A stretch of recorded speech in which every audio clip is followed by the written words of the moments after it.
Hello friends, welcome back to the channel. मैं रोविंद दीमान आपका स्वागत करता हूं। भाई इस वीडियो में हम बात कर रहे हैं एक अप्रूव्ड स्पेन के टूरिस्ट वीज़ा के बारे में। भाई ये वीज़ा सरप्राइजिंग है। सरप्राइजिंग इसीलिए है क्योंकि भाई रिसेंटली इनका रिफ्यूज़ल आया था स्पेन से इनका रिफ्यूज़ल था। और हमने ही इनकी एप्लीकेशन डाली थी।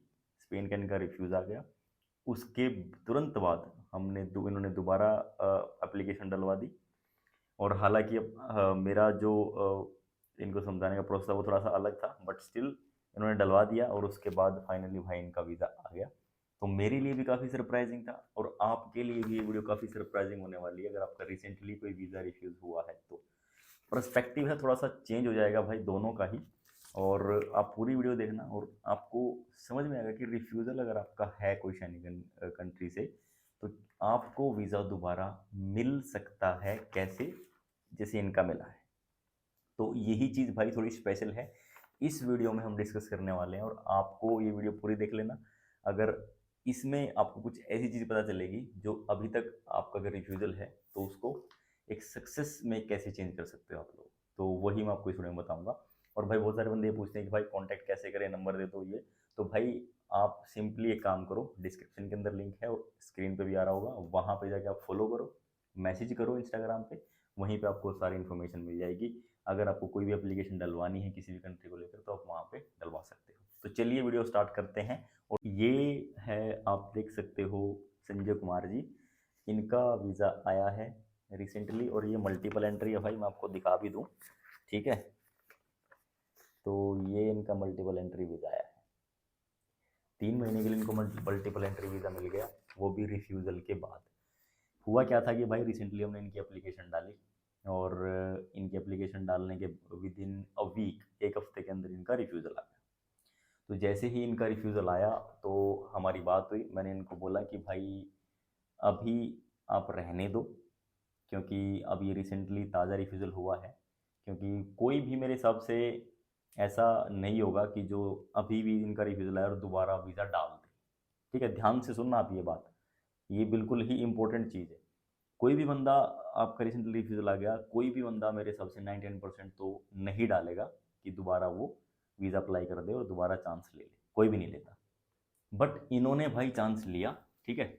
और इन्होंने चांस लेकर क्या इन्होंने सोचा कि भाई एक मैं चांस और लेता हूँ और आप दोबारा एप्लीकेशन डालो। हालांकि मैंने भी इनको भाई मना कर दिया था कि अभी आप रहने दो, अभी आप मत वीज़ा मत डलवाओ, क्योंकि अभी ताज़ा रिफ्यूज़ल हो तो दोबारा डालेंगे तो रिफ्यूज़ल ही लगा देगा। तो भाई एप्ली हमने अपॉइंटमेंट ली और हमने इनका वीज़ा डाल दिया।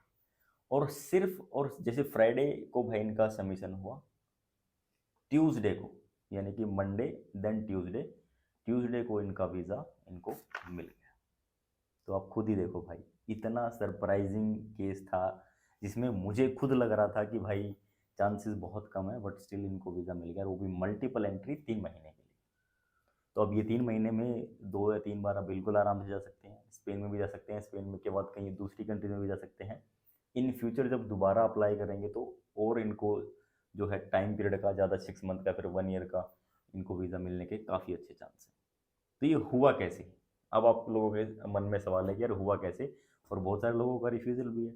आप लोग सोच ही रहोगे कि यार अब हम क्या करें। तो भाई हुआ सीन ऐसे, इन्होंने टोटली रिस्क लिया। इन्होंने बोला कि आप दोबारा डालो तो मेरी एप्लीकेशन, मैंने भी मना कर दिया था। तो जब हमने इनका पहला वीज़ा डाला, अब थोड़ा ध्यान से सुनना, प्रोफाइल में चेंज हुआ है, ठीक है। तो वो आप थोड़े से ध्यान से सुनना। जो पहले इनका बैंक बैलेंस था भाई वो 4.5 लाख के आसपास था, ठीक है। 4.5 लाख यानी कि 5-10 हज़ार ऊपर नीचे आप लेके चल सकते हो, इतना इनका बैलेंस था। इनकी ट्रैवल हिस्ट्री सिर्फ और सिर्फ दुबई की ट्रैवल हिस्ट्री थी, और वो भी 2017 के अंदर, यानी कि बहुत पुरानी। और इसके अलावा इनको लेटेस्ट कोई ट्रैवल नहीं था, कुछ भी नहीं था ऑलमोस्ट, यानी कि जो नया पासपोर्ट था इनका ऑलमोस्ट फ्रेश। ऑलमोस्ट मैं इसीलिए बोल रहा हूँ क्योंकि 2017 में एक बार दुबई ट्रैवल किया था। तो वो इनका ट्रैवल था, उसके बाद कोई ट्रैवल नहीं था। इसके बाद इनका जो बैंक बैलेंस था भाई वो मैंने बोला कि थोड़ा सा आप इसमें बैलेंस डालो, क्योंकि देखो दोबारा डाल रहे हैं, कुछ तो प्रोफाइल में चेंज होना चाहिए, कुछ तो समथिंग उसमें चेंज होना चाहिए। और चेंजेस क्या, फिर हमने क्या किया उसमें, थोड़ा बैलेंस इनका अपग्रेड हो गया। और कुछ भी नहीं था। बाकी सब इनके सारे डॉक्यूमेंट, इनकी आईटीआर, इनका बैंक स्टेटमेंट, इनका जो बिजनेस प्रूफ था, सब कुछ सेम था। और हमने ऐसे भी नहीं किया कि भाई आपका रिफ्यूज़ल आ गया और अब आप ट्रैवल कर लो, आप दोबारा ट्रैवल करो और उसके बाद फिर आप दोबारा से अप्लाई कर देना, ऐसा भी कुछ नहीं हुआ। तो इनका थोड़ा सा कॉन्फिडेंस था और उनका ट्रस्ट था हमारे ऊपर कि हाँ भाई बात बन जानी है और काम हो जाएगा।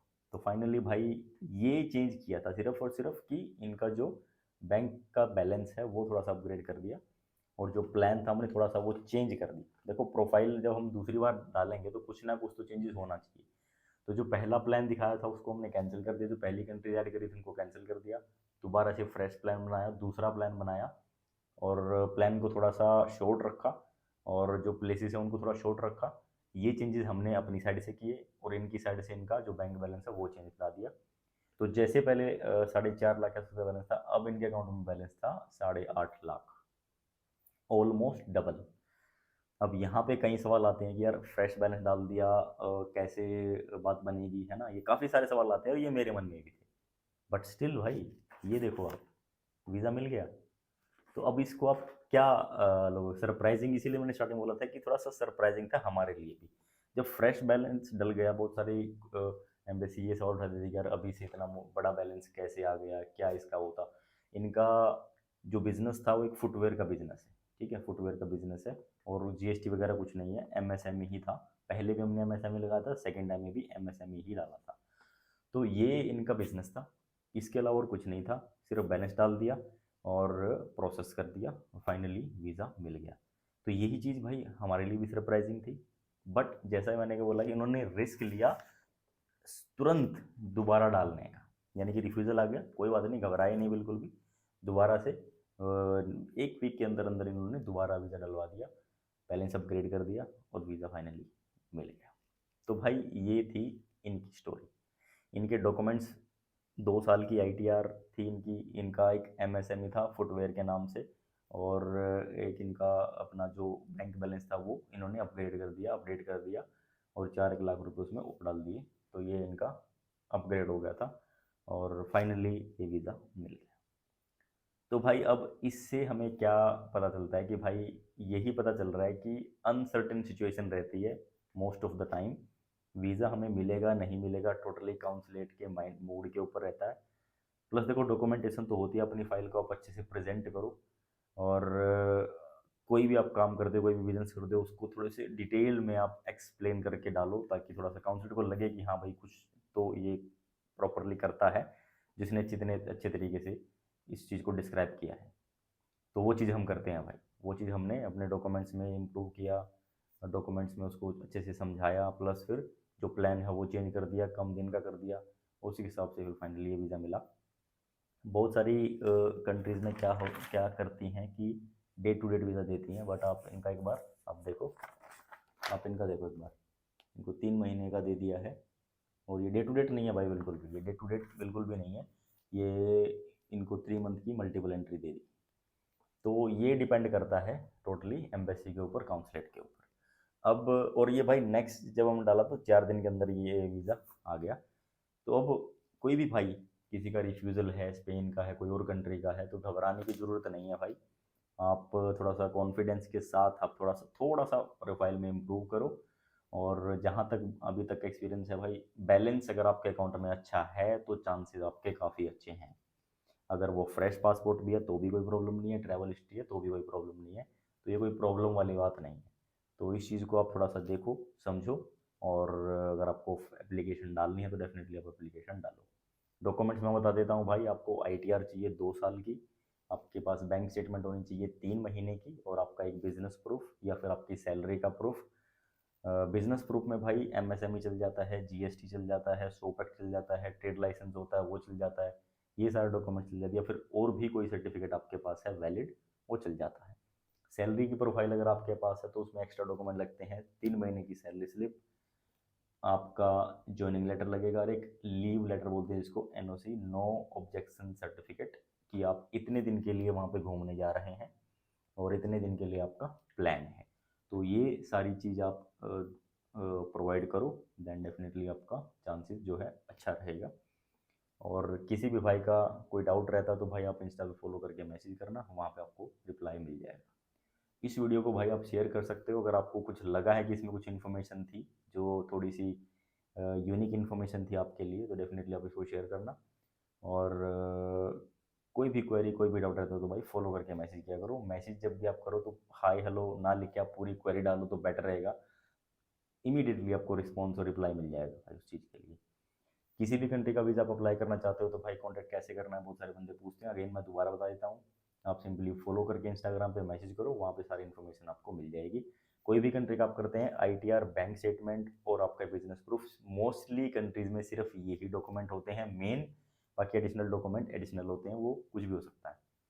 मेन डॉक्यूमेंट सिर्फ यही है, इन्हीं 3 डॉक्यूमेंट्स पे आप अपना फोकस करो, प्रिपेयर करो एंड देन आप अप्लाई करो, वीज़ा डेफिनेटली आपको मिलेगा। मिलेंगे नेक्स्ट वीडियो में, till then take care, bye bye, thank you so much for watching.